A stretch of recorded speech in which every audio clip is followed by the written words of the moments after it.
El día 17 del mes de las flores ofrecemos al corazón de la Inmaculada un ramillete con las exóticas y exquisitas azucenas de la inocencia, la pureza y el pudor, de la modestia y de la castidad.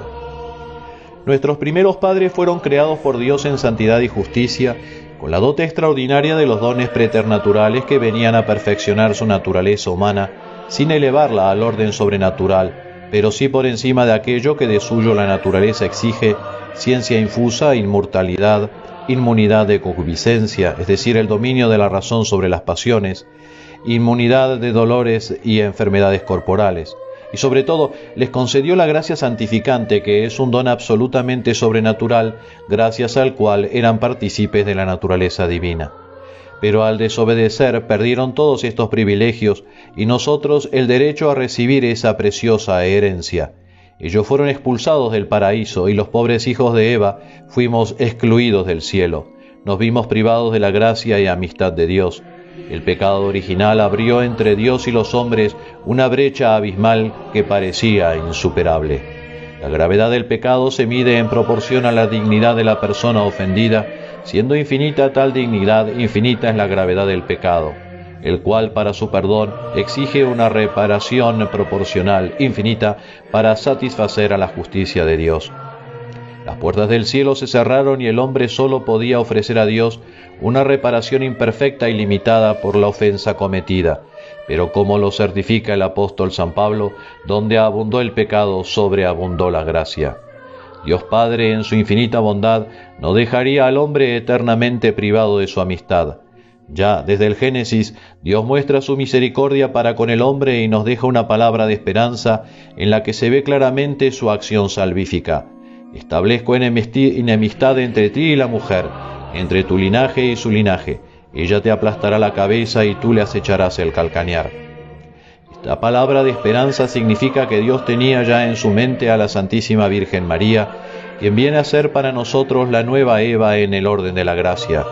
Y San Ignacio de Loyola, en sus ejercicios espirituales, nos hace contemplar cómo Dios, viendo condenarse a los hombres de todas las razas sobre la faz de la tierra, desde el solio de la Trinidad decidió hacerse hombre y exclamó: «Ecce venio». Sin dejar de ser Dios, vengo al mundo como hombre para poder pagar la culpa. Así, el sacrificio tendrá un valor infinito por ser el sacrificio del mismo Dios. Y se realizó la unión hipostática, es decir, la conjunción de las naturalezas humana y divina en la persona de nuestro Señor Jesucristo, y el Verbo se hizo carne en el seno de la Inmaculada, preservada desde el primer instante de su ser natural del pecado original. Privilegio excepcional y exclusivo de María. Por eso el Papa Pío IX declara, cuando define el dogma de la Inmaculada Concepción en la bula Ineffabilis Deus del 8 de diciembre de 1854, definimos, afirmamos y pronunciamos que la Santísima Virgen María fue preservada inmune de toda mancha de culpa original desde el primer instante de su concepción. Potuit, dequit, ergo fecit. Si quiso y no pudo, no era Dios. Si pudo y no quiso, no era hijo. Pudo y quiso, porque era Dios y era hijo, y por lo tanto lo hizo. Y en toda la cristiandad se rinde culto y se hace procesiones en su honor, expresando así la gratitud a María, a su fiat generoso y salvador, y en honor a aquella que trajo la luz a un mundo que yacía en las tinieblas. En todos los hogares católicos de Colombia se encienden velitas y flamea en tejados y balcones la bandera de la Inmaculada Concepción. El 25 de marzo el arcángel San Gabriel anuncia a la Santísima Virgen que será la madre del Verbo encarnado, llamándola llena de gracia. Es así como el Señor pide su fiat a María, y ella acepta la encarnación del Hijo de Dios en su purísimo vientre, sacando con ese gesto a los hombres del atolladero. Y Dios, que se había mostrado poderoso con la magnífica creación, se mostrará mucho más poderoso y sublime en la encarnación y redención. Ante este portento divino, sin nostalgia de la anterior situación, la Iglesia declara: «Oh feliz culpa que nos ha merecido tal Redentor». María Santísima siempre ha sacado a la humanidad de situaciones extremas, esos problemas insolubles en los que los hombres nos metemos. Con su fiat nos sacó a Dios de un problema de difícil situación, tal cual era operar la redención, que suponía el sí de la encarnación.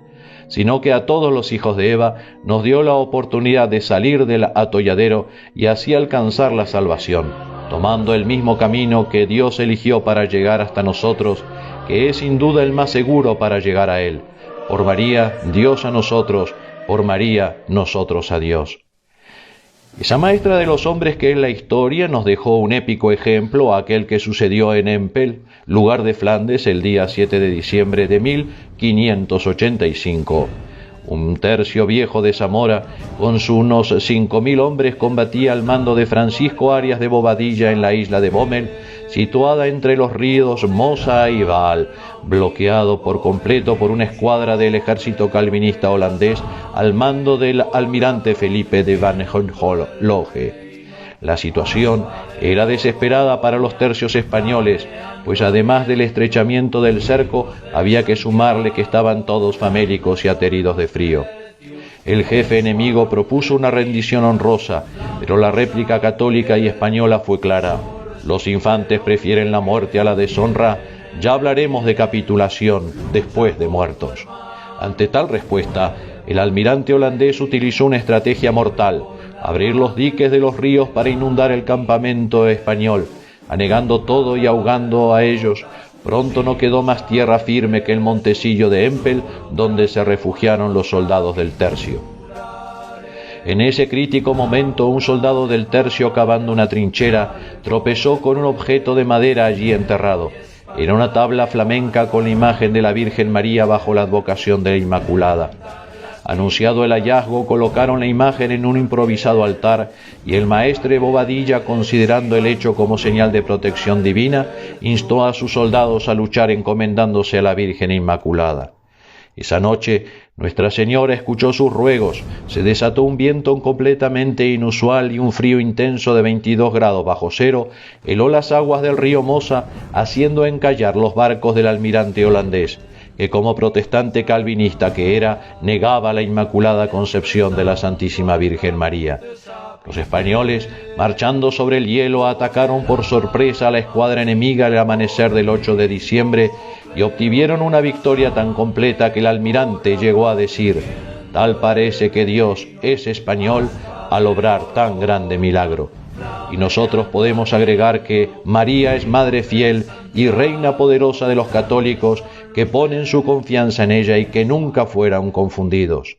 A instancias de su consejera Sor María Jesús de Ágreda, en 1644 el rey Felipe IV proclamó el 8 de diciembre como fiesta de guardar en todos los dominios del Imperio Español, dedicada a la Inmaculada Concepción, coincidiendo con el aniversario del milagro de Empel.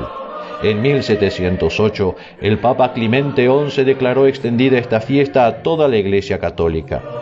No está de más agregar que María es madre de los católicos, que no nos abandona a nuestra suerte, sino que nos permite salir del atolladero.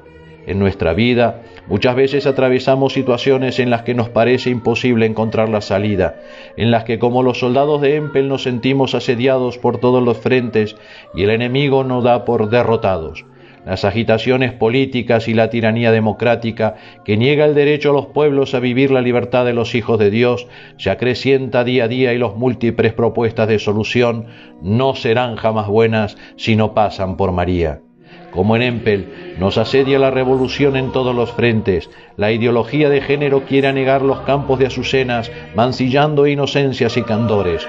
Nos encontramos ahora atribulados por las pasiones que agitan nuestras almas, pero a sus pies ponemos las puras azucenas, las hermosas flores de los valientes que alcanzan la victoria de vencerse a sí mismos. Por eso, con los héroes y los santos, como ellos y como siempre, nuestro auxilio está en lo alto. Elevemos nuestras oraciones pidiendo socorro a quien siempre nos ha sacado de estos barros. Sálvanos, Señora, que perecemos. Y ella nos responderá: ¿acaso no estoy yo aquí, que soy tu madre? Linaje de la mujer, avanzad con fe y esperanza, porque hoy como ayer el amor del corazón inmaculado triunfará. Dignare me laudare te Virgo sacrata, da mihi virtutem contra hostes tuos. Ave cor Marie.